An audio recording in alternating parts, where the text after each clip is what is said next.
kabar? Semoga sehat ya. Walaupun kita sedang dilanda pandemi corona, itu tidak mematahkan semangat kita untuk belajar. Nah, kali ini saya ingin memberitahu teman-teman sekalian tentang teks anekdot. Eits, sebelum masuk, saya ingin terima kasih dulu kepada guru bahasa Indonesia saya, yaitu Bapak Replizon, yang telah membimbing saya untuk membuat video presentasi ini. Oke, kita mulai saja ya. Enjoy!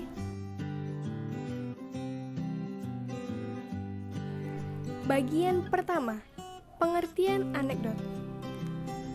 Teks anekdot adalah teks singkat yang berisi tentang kritikan mengenai politik, sosial, ekonomi, atau hal lainnya yang dibaluti dengan guyonan atau humor. Nah, biasanya cerita anekdot berdasarkan dari pengalaman pribadi atau bisa dari rekaan. Sekarang kita masuk ke bagian 2. Ciri-ciri anekdot. 1. Memiliki sifat humor. Seperti dengan pengertiannya, anekdot harus bersifat humor. Yang kedua, berisi kritikan. Nah, jadi teman-teman, ini dia inti dari anekdot, yang dimana tujuannya untuk menyampaikan kritik terhadap orang atau sesuatu yang ingin kita kritik.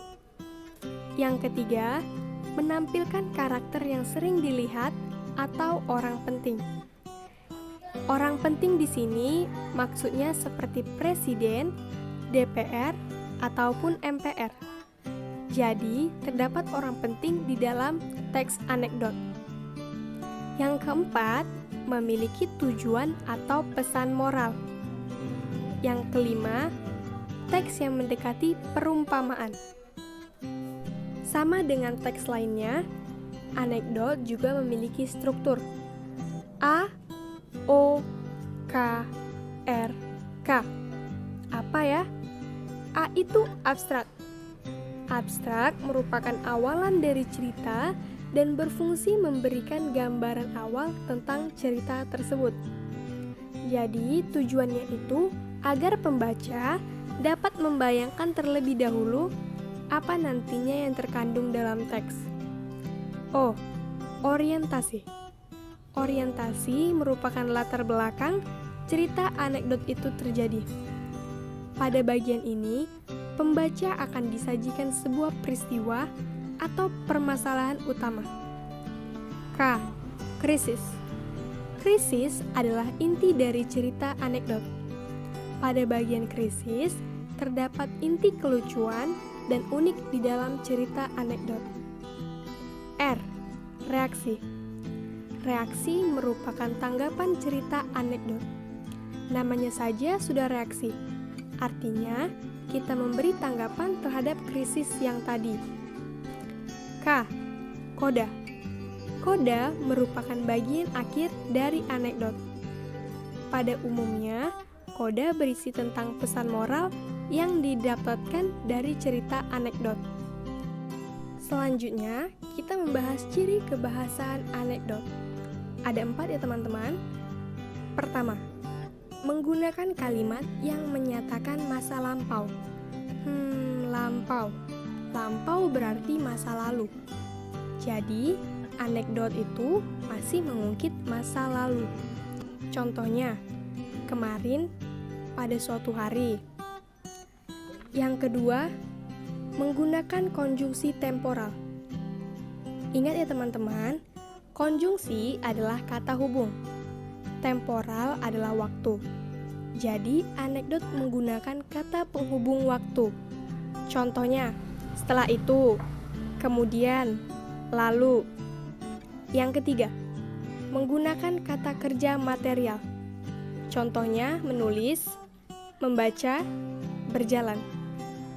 Yang keempat, menggunakan pertanyaan retorik. Apa ya pertanyaan retorik itu? Jadi, pertanyaan retorik adalah pertanyaan yang tidak membutuhkan jawaban. Contohnya,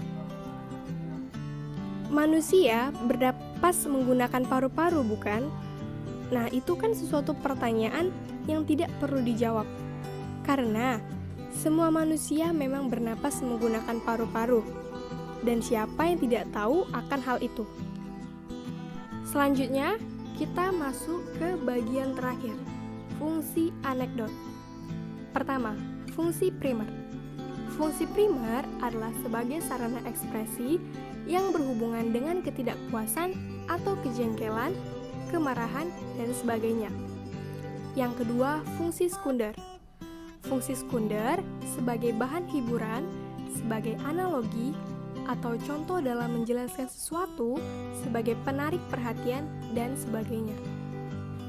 Nah, tadi kan saya sudah memberikan penjelasan tentang teks anekdot. Sekarang, saya akan memberikan contoh dari teks anekdot tersebut. Pada teks tersebut terdapat seorang anak berumur 4 tahun yang bernama Betty. Dan dengan 2 orang tantenya, Tante Tuti dan Tante Tati. Tante Tuti dan Tante Tati beranggapan bahwa Betty tidak cantik seperti mamanya. Namun, Betty langsung membalasnya dengan ucapan, "Tapi Betty pintar." Dan kedua tantenya pun tersipu malu. Jadi, unsur kritiknya itu ketika tantenya berkata bahwa Betty tidak cantik seperti mamanya. Dan Betty membalasnya dengan anggapan yang lucu atau humor dan membuat kedua tantenya tersipu malu. Pesan moralnya adalah janganlah kita memandang seseorang dari luarnya atau penampilannya saja, karena di setiap kekurangan pasti ada kelebihan.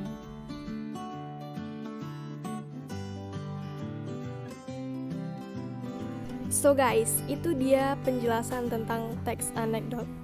Teman-teman bisa mencarinya atau men-searchnya di Google untuk memperdalam pengetahuan mengenai teks anekdot. Semoga apa yang saya sampaikan melalui video ini teman-teman dapat mencernanya dengan mudah ya. Sekian dari saya, thanks for watching.